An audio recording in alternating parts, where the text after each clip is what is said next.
نحمده ونصلي وسلم على رسوله الكريم اما بعد فاعوذ باللہ من الشیطان الرجیم بسم اللہ الرحمن الرحیم وَإِذَا مَرِضْتُ فَهُوَ يَشْفِينِ صدق اللہ العظیم۔ معزز سامعین و ناظرین،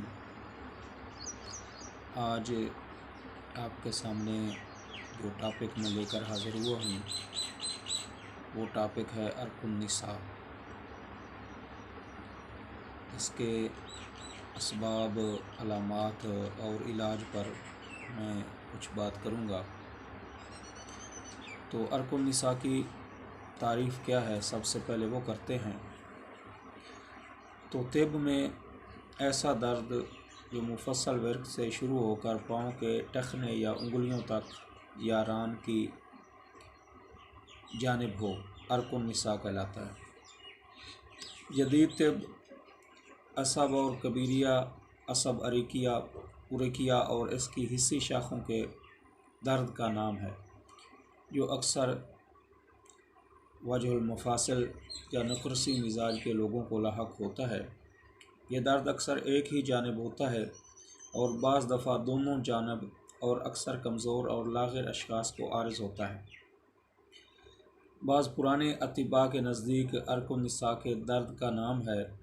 عرق النساء اس درد کا نام ہے جو سرین سے ٹخنے تک جاتی ہے، لیکن حقیقت میں یہ ایک پٹھے کے درد کا نام ہے جسے عصب درد کی کبیر کہتے ہیں۔ تو یہ ہے اس کی تعریف۔ ایک پٹھے کا درد ہے جو سرین سے شروع ہو کر ٹخنے تک یا پنڈلی تک آتا ہے۔ تو اس کی علامات اور اسباب، طب قدیم میں اس کا باعث بھی وہی ہے جو کہ وجہ مفاصل کا ہے۔ اکثر اس کا مادہ بلغم اور صفرا یا سودا صفرا سے مرکب ہوتا ہے۔ کبھی کبھی صرف خون یا صفراوی دموی بھی ہوتا ہے، البتہ صفراوی کم ہوتا ہے، بلغم خام اور سودا سے بھی ممکن ہے۔ بلغم اور صفراوی مادہ کی صورت میں درد کم، لیکن ورم میں درد زیادہ ہوتا ہے اور سیاہی ہوتی ہے۔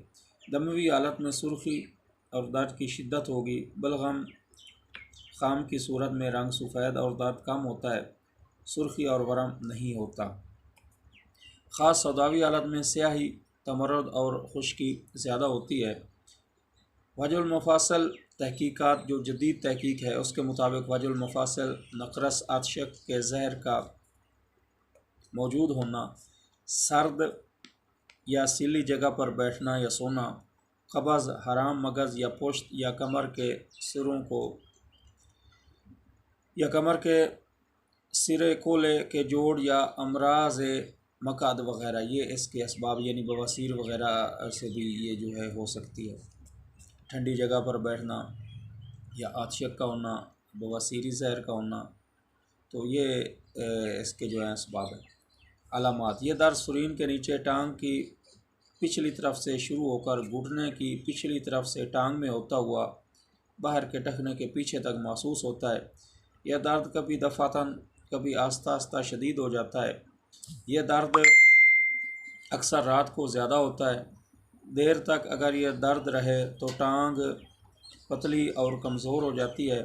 مریض کی سرین، ران اور پنڈلی کے عضلات میں سختی ہو جاتی ہے، جس کی وجہ سے حرکت میں دشواری ہوتی ہے۔ اس میں ورم لازم نہیں، البتہ شدید حالت میں درد کے مقام پر ران یا پنڈلی کی جڑ میں کچھ ورم آ جاتا ہے اور بعض دفعہ دوسروں کے سہارے چلنا پڑتا ہے، بعض دفعہ حرکت مشکل ہو جاتی ہے۔ یہ ہیں اس کی علامات عرق النساء کی۔ علاج طب قدیم۔ اب اس کا علاج کیا ہے؟ شروع میں اس مرض کا علاج بہت آسان ہے۔ مادہ مستحکم ہو جانے کے بعد مشکل ہے۔ جو مادہ موجود ہو اس کے مطابق تنقیہ کریں، مریض کو سردی سے محفوظ رکھیں اور آرام سے لٹائیں۔ مادہ دموی ہو تو فسد کھولیں اور جونکیں بشرط قوت، اگر قوت ہو تو جونکیں بھی لگوا سکتے ہیں، تو حجامہ بھی ہو سکتا ہے۔ مادہ کم ہو تو عضو کی تقویت کریں۔ زیادہ مادہ کی صورت میں ردا کا استعمال مناسب نہیں۔ ہر قسم تر میووں سے پرہیز لازم ہے۔ بذریعہ قے اور مسحلات کے ساتھ ملا کر دیں تاکہ مادہ مجتمع نہ ہو۔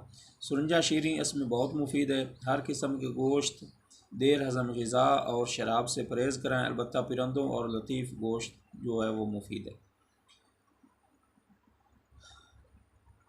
سبب مرض کو دور کریں، قبض نہ رہنے دیں، ٹانگ کو سیدھا اور گرم رہنے دیں، مقام درد پر السی یا رائی کی پلٹیں باندھیں۔ اگر وہ السی یا رائی سے تکلیف ہوتی ہو تو برف کی جو ہے وہ تھوڑی تھوڑی دیر کے لیے اوپر رکھیں۔ رات کو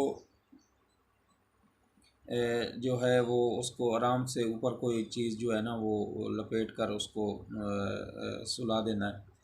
تو اس کا مکمل علاج جو ہے وہ ہماری طب میں کیا ہے؟ دموی مادہ کی صورت میں فساد کھولیں، یعنی اگر خون کی وجہ سے وہ مسئلہ ہے تو اس کا وہ خون نکلوانا ہوتا ہے وہ کریں، یا آپ حجامہ کروا لیں۔ تو اب اس کا جو نسخہ جات ہیں وہ میں آپ کے سامنے نسخہ جات بتاؤں گا۔ تو پہلا نسخہ جو ہے گل بنفشہ، سرنجہ شیریں، اناب، تخم ختمی، تخم خیارین، تخم کاسنی، بیخ کاسنی،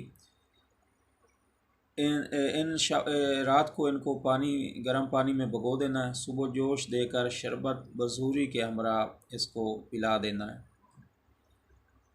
تو یہ جو ہے اس کا وزن برابر رکھنا، یہ مثال کے طور پر ہوگا، اس کا جو اندر مواد ہے وہ خارج ہو جائے گا۔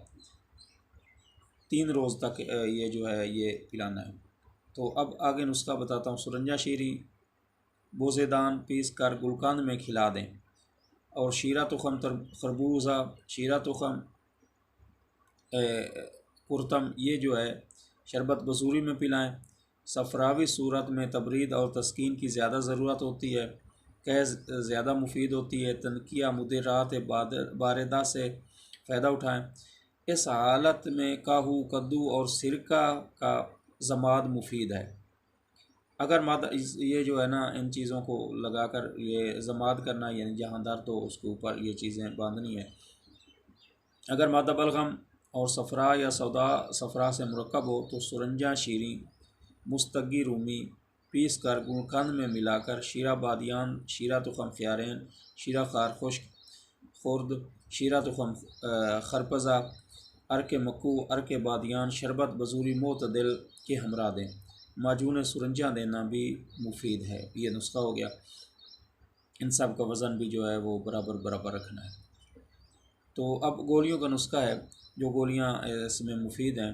سرنجہ مصبر، پوست علیلہ زرد، سنا مکی، تربت سفید، زیرہ سفید، یہ جو ہے ایک تولہ لے کر ارک گلاب کے ساتھ جو ہے وہ چنے کے برابر گولیاں بنا لینی ہیں، اور ان کا استعمال بھی ہے بہت ہی مفید ہے۔ اب صفوف کا نسخہ۔ صفوف سرنجہ شیریں اس میں 3 ماشا، مستگی رومی 3 ماشا، گل سرخ وہ 6 ماشا، نمک لوری 4 ماشا، ریوان چینی 5 ماشا، سونٹھ 5 ماشا، گل بنفشہ 5 ماشا۔ اس کو آپ 5 تولے وہ کر سکتے ہیں۔ سب کو کوٹ کر صفوف بنائیں۔ اس کی جو مقدار ہے وہ 1 چمچ آپ نے استعمال کرنی ہے۔ تو یہ ارک النساء کے علامات اور اس کا جو علاج ہے وہ میں نے آپ کو بتا دیا ہے۔ تو یقیناً آپ ان کو بنائیے گا۔ سب سے جو آسان طریقہ ہے وہ جو میں نے آخر میں 2 نسخے بتائے ہیں وہ آپ استعمال میں لائیے گا، جس میں سرنجہ ہے شیریں مصبر ہے، پوست علیلہ زرد ہے، سنا مکی ہے، تربت سفید ہے، اور زیرہ سفید ہے۔